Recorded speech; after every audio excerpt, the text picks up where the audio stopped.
Good afternoon. Good afternoon. How are you? There we go. We're off. Look at us. Yay. I think we may have had some music there, which was exciting. But what Of course. we're really. I think we need to get a theme tune. I do. I really do. Mm. Uh, Something that has like a southern, like a oh, Charleston I like speakeasy vibe, that. right? Southern, Yes. Savannah, Charleston, speakeasy. Yeah, I feel Comment like we down can find that. below is what the podcasters say if you can think of a good a good theme tune for the speakeasy. I Yeah, can let think us of a know. few. Let us Wiggle, wiggle, wiggle, know. wiggle. Anyway, shall we do the introduction? Because people will obviously not. They won't know what they're doing if we don't introduce ourselves. Let's do it. Welcome. Thanks. All right. Well, here we go. Welcome to Sparks Squared Speakeasy, the leadership conversation you weren't meant to overhear. No slides, no scripts, no corporate nonsense. This is the Smart Pub Chat meets. This is Smart Pub Chat meeting leadership therapy. This is why Cassandra should do the introductions, where we talk about what leadership actually looks like when things get uncomfortable, messy, or real. Mhm. I'm Ewan for the Bright Spark Group, and I'm here with the fabulous, inimitable Cassandra Sparks. So pull up a chair, grab your drink of choice, whatever makes you happy, and let's get into it. All right, Cassandra, you ready? I have my coffee. Let's do Cheers. this. The speakeasy doors, ladies and gentlemen, this fabulous Friday are open. Yay! Well, How you doing, I'm Cassandra so Sparks? good. I'm so good. Happy Friday, Ewan. Oh, thank you. Happy Friday I to you too, my know. friend. How's your Thank you. week Thank been? you. Great. This is the best part of it. I'm so happy to see you. Oh, I'm always happy to see you, my friend. It's so good to see your radiant face. I was telling Cassandra before the session we were recording today that her hair looks fabulous, and if you agree, then like this video. My hair, however, looks like it always does, where I get out the shower and just hope for the best, Which is much like also most of my leadership fabulous. career. Which is also fabulous. Thank you very Thanks so much. much. Was not fishing for a compliment, but thank you nonetheless. Happy to help. Well, All folks, right, so last. every Oh, yes. Yeah, every week we present a Friday leadership challenge. So let's start this chat by revisiting that challenge. It was yeah, pretty fantastic. simple. We suggested to practice gratitude by thanking at least one person once a day to their face of something that they did that was wonderful. So I have my example locked and loaded. You want me to go first? I do. Go for it. Okay. This week, I had plenty of opportunities to practice gratitude, but the one that sticks out the most is my friend Joe is starting a new podcast called Small Business Sucks. I And love that we are cross promoting our friends' yes, podcasts. Love it. Go, yes, I Joe. Well know. Go, done. Joe. And Joe's take on small business is so real and so authentic, very much our vibe. And he invited me to be his first guest. We had the most wonderful chat. It was 10 minutes. It's a nice, quick episode about why being a motivational speaker sucks sometimes. And it's funny and it's clever and it's real, and the whole experience was so magical. I just heard the finished version and it is amazing. I can't wait to share it. So I was just blossoming and blooming with gratitude for Joe and gushing on him about, I've been on this more than a handful of podcasts, 2 hands worth of podcasts, and his experience that he cultivated for me was so special. He created space for me to be me, truly me. I laugh like authentically myself. I express as authentically as I have ever felt comfortable to do so. And it's all because of him and his energy and his talent of just being him.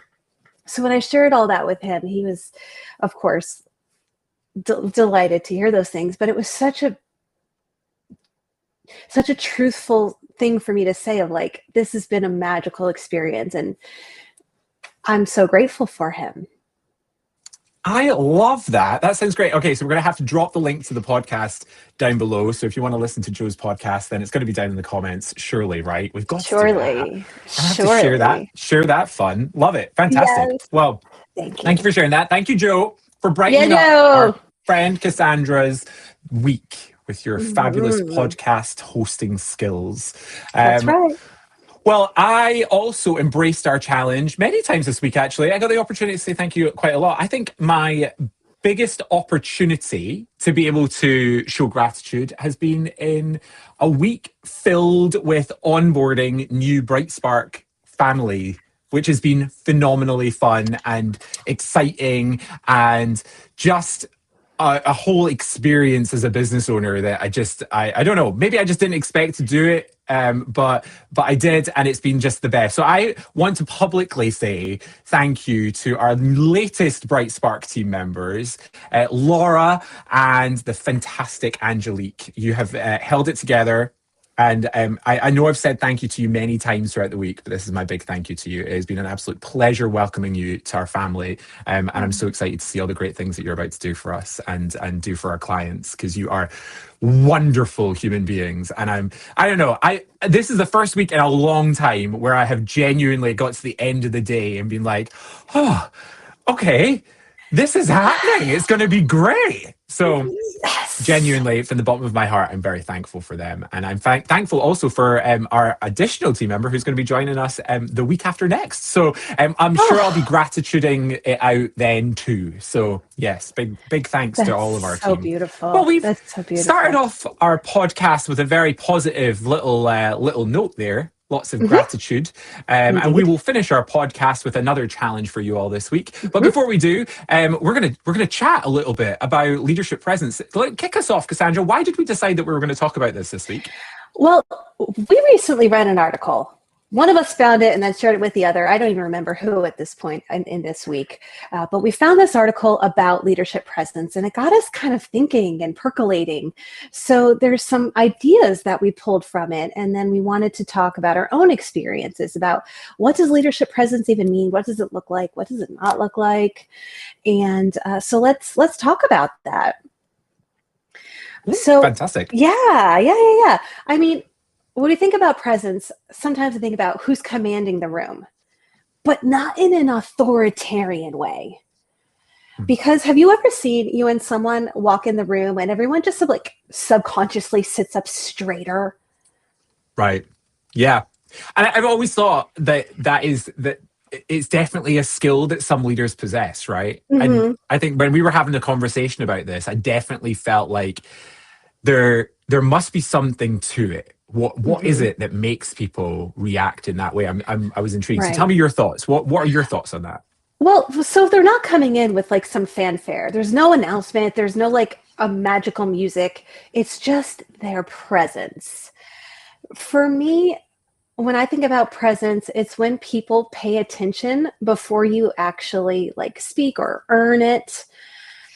So when I think about leaders who have that effect, that kind of X factor, I think of a former supervisor of mine named Rebecca. Rebecca and I worked together in college admissions at a university in upstate New York, and she is, without needing to command the entire room, she's a leader with presence. And the way that she does it is incredibly powerful yet subtle. So Rebecca's someone that makes folks feel completely respected on the team. She respects herself and she respects everyone else. And she actually wants everyone on the team to shine. Some leaders aren't comfortable when other folks on the team shine, which is a real shame because, as you know, you're building a team and you want Laura and Angelique and all the folks that are part of your family to be bright stars in the Bright Spark group, right? Absolutely. I completely Yeah. agree. Rebecca sounds fantastic. And I really Oh, like that she concept. is. Yeah, I think that is kind of the secret sauce to it. I always have Mm-hmm. conversations when we're either doing executive coaching or I'm doing leadership development with clients, and we talk about power and ego always kind Mm-hmm. of being ever cognizant of that as a leader, that power and Mm-hmm. ego, it doesn't take long for that to sort of sneak in to your psyche Mm-hmm. as a leader. Mm-hmm. And I Mm-hmm. think being able to have devices or tools or whatever it might be, just a moment in your week to check that power and ego meter that's going on in your Love little that. world is so vital and so important, because leadership presence and being able to have that impact on your team when you walk into the room, or when you get on that call, or when they're not even, when you're not even there. I Yes. think that it kind of drills down to how you present yourself, and almost how you check yourself when It's you're around true. your people, right? It's I think true. I think that the power and ego thing is definitely something that's hard. You, as a leader, have to almost take a big bite of humble pie sometimes, and realize that sometimes you're Mm-hmm. just going to have to accept that your team are better than you at things, Yeah. and And that's isn't that okay, wonderful? Like, right? I think as leaders, we put a lot of pressure on ourselves, or we can put pressure on ourselves to have all the answers and know it all. Mhm. When in fact, leaning on the team and celebrating individual strengths and saying, you know what, Cassandra, you excel in this area. What do you think Mhm. is what makes a team so strong? Absolutely, yeah. I think that empowerment, is Mm, that the word that I'm looking for? Like that is making the sure, word. Yes. right? Making sure that your team feel a sense of empowerment. I think one of the examples that I have is a former leader of mine, Jonathan, who Mhm. definitely had that in bucket loads. I mean, Okay.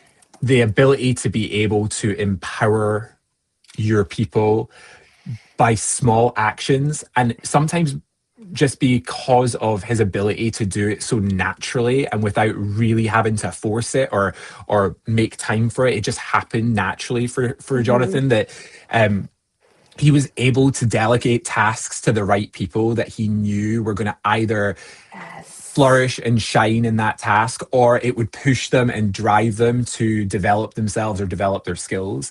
And he got Mm-hmm. this like just raw natural energy from the team, who wanted to succeed because we wanted to do it for all of us as the collective, rather than Mm-hmm. doing it just to impress, or Mm-hmm. just to make our boss happy, or just to make sure that they weren't on our back. Jonathan's Mm-hmm. ability to be able to get us to do things that pushed us and drove us to succeed was just wonderful, I think. Mm. And somebody, again, that has no ego and no desire for anyone to see him as having a sense of power, um, but just naturally good people that you want Yes. to work for and work hard for, is like that. Is Mm-hmm. that not the sign of a truly good leader, right? It is. It is.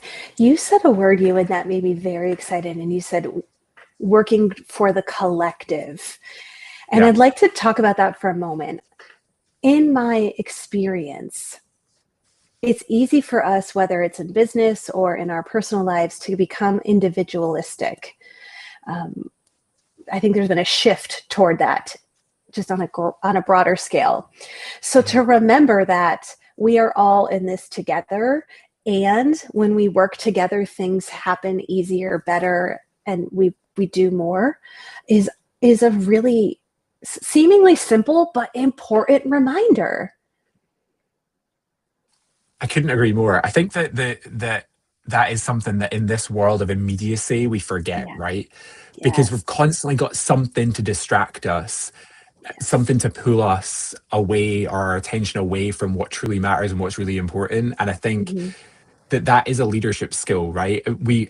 If we go back just for a second to the article that we were reading this week, Yes. and the title of the article, I think, is good to share with everybody. The Please. title was "That Leader Who Walks In and the Room Fixes Its Posture." That leader that Mm-hmm. walks in and the room fixes its posture. I think my biggest challenge in leadership was making sure that it wasn't about what happened when I was there, but more what happened when I was not there, and making sure that I Mm. set my team up for success, so that even when I wasn't there, we were still delivering and executing on the same high quality, whatever it might be that we were working on. Project, task, the piece of communication, whatever it might have been, training, delivery. But in order for that to happen, we have to make sure that every single person in the room, when I'm not there, knows exactly what our collective purpose is.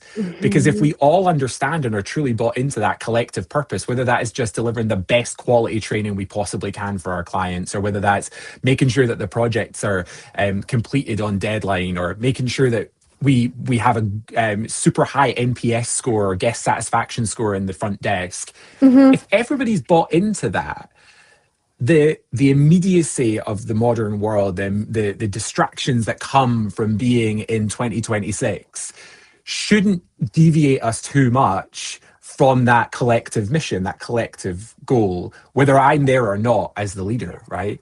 But I think a lot of leaders themselves as human beings, because leaders are human beings too, Mm-hmm. do get distracted by the newest shiny thing, or the latest project, or their drive for power and ego, and they forget that it's not about what happens when you're there and what you can be able to in the moment celebrate and kind of Mm. pin the success of it on yourself, but it's really what happens when you're not there that's important. I think that's truly what leadership presence is. Maybe it's not leadership presence, maybe it's leadership in presence.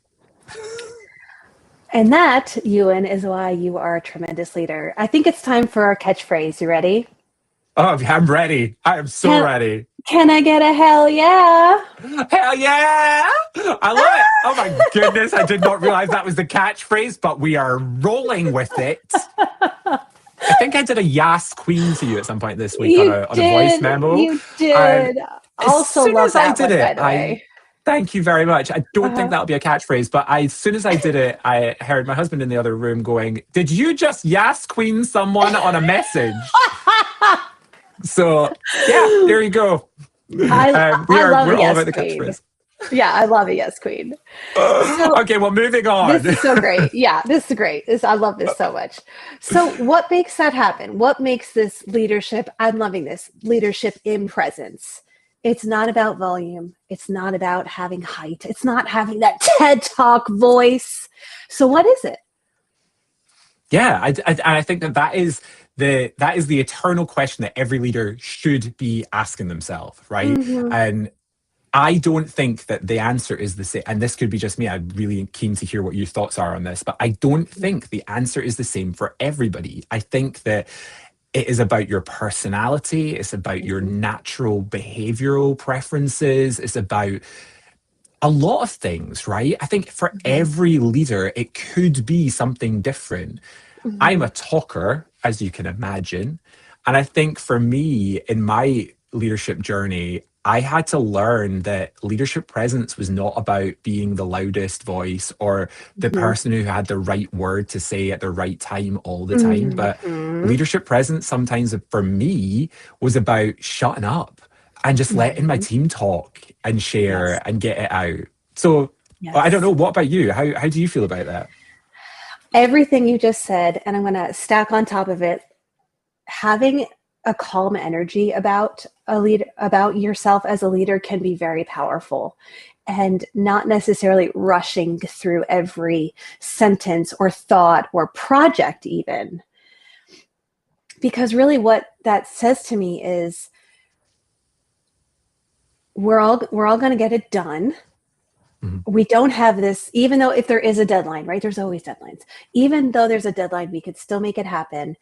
And while we're working through it, making sure that people feel seen, literally seen, giving folks eye contact, um, and not being afraid. Do you know this trick? This is one of my favorite things. Some people hate eye contact, and they feel really uncomfortable about it. So I how I suddenly just become really conscious about where my eyes are on the camera. I know. What I coach folks is if that speaks to you and you're like, oh, giving eye contact really makes me anxious.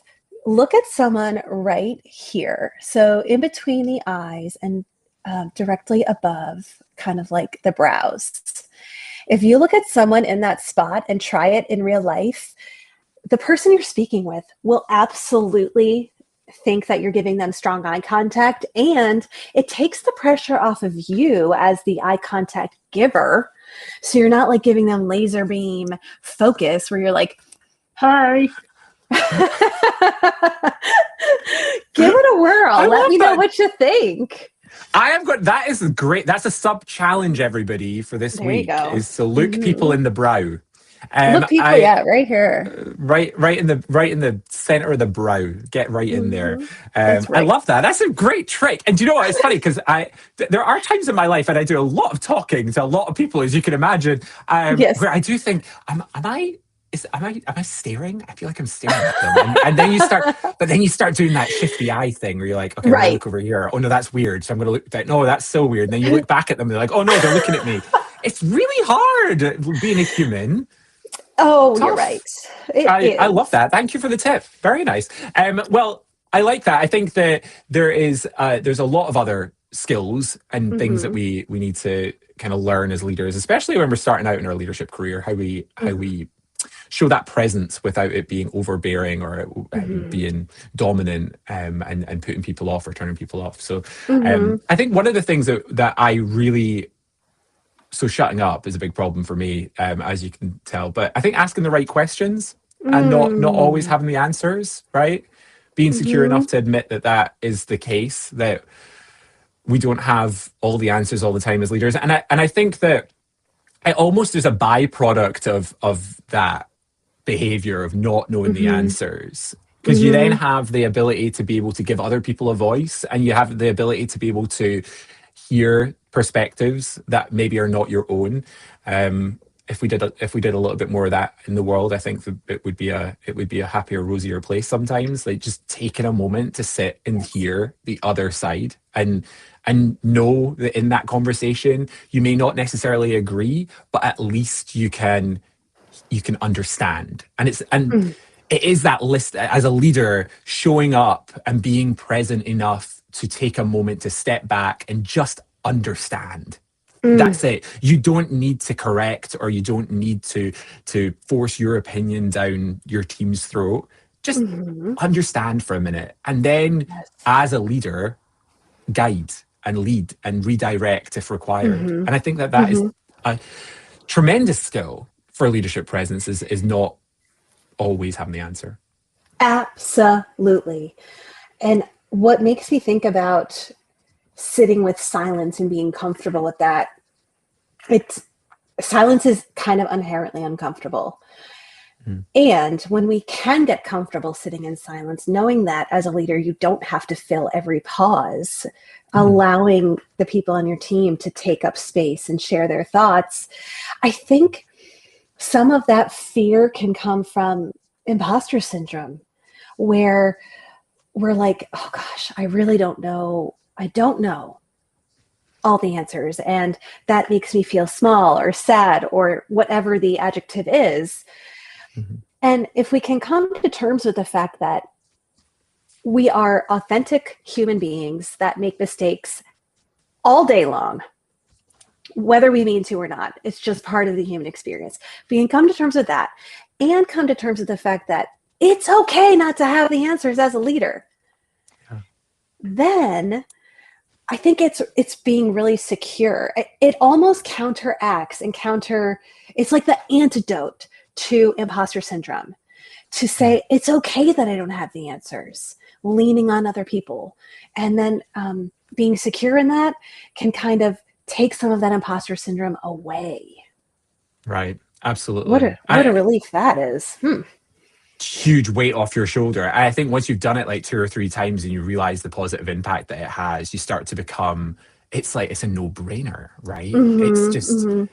everybody should be doing it. I really enjoy watching that journey for the leaders that we take through our On the Room Tell the Story program. I find it really wonderful to watch them go from when we start off really over talking and oversharing, and the story goes in 75 million directions, but getting them just to sit with that for a moment and think, Yes. where am I trying to go? What's the message I'm trying to deliver? What are the important points that people need to hear? And then how can I make that as engaging as I possibly can, I think Mm-hmm. it's just a really amazing journey. I love in our sessions watching people do that and go through that journey, whether that's a young leader or whether that's somebody in the C-suite, Yes. executive, when we do it with retreats. I just think that there's this skill in silence that so Mm, many people don't have, right? I think it's a hell yeah moment. No, I'm joking. it So is. I think that skill in silence is so vital to leadership, especially in such a loud, noisy, brash, gregarious leadership environment that most people work within, or at least most people are kind of forced into. So I think that that's something that is really vitally important, and one of the many ingredients in the secret sauce that is leadership presence, right? Absolutely. Oh, that was so beautiful. And you know, we talk about that in our program that we offer for folks and leaders. And I just think that's such a key component. And I love the way you said it. Can you say that just one more time? Because I just love it. No, because I can't remember what I said, and that's a key that's a common trait that I have. But I'll watch the recording back later. There's something in silence. There's, would you say there's power in silence? There's power in silence. Oh my gosh, what is wrong with me? There's right. Anyway, we'll move on, and it'll come to Yeah, us. I'm so it's fine. see. This is where recording live streams is so vitally important. Not for you out there, audience, That's for right. us, That's because right. this is where dreams are made, and it's where ideas are forgotten. Apparently, They hit us like like a ton of bricks in the best way, and oh then we're like, god. "Oh wait, what was that exact word I'm gonna again?" start. So we now learn. Okay, episode 3. The learning is have a notepad in front of us. Okay, that's it. Write down our good ideas. Amazing. Well, this has been great. So, what? Let's just Hmm. recap very quickly whilst we try to Let's. remember Yes. the silence thing. What if you could choose one thing to Hmm. make somebody have better presence tomorrow as a leader? What would be the thing that you would tell them? Oh, that's such a good question.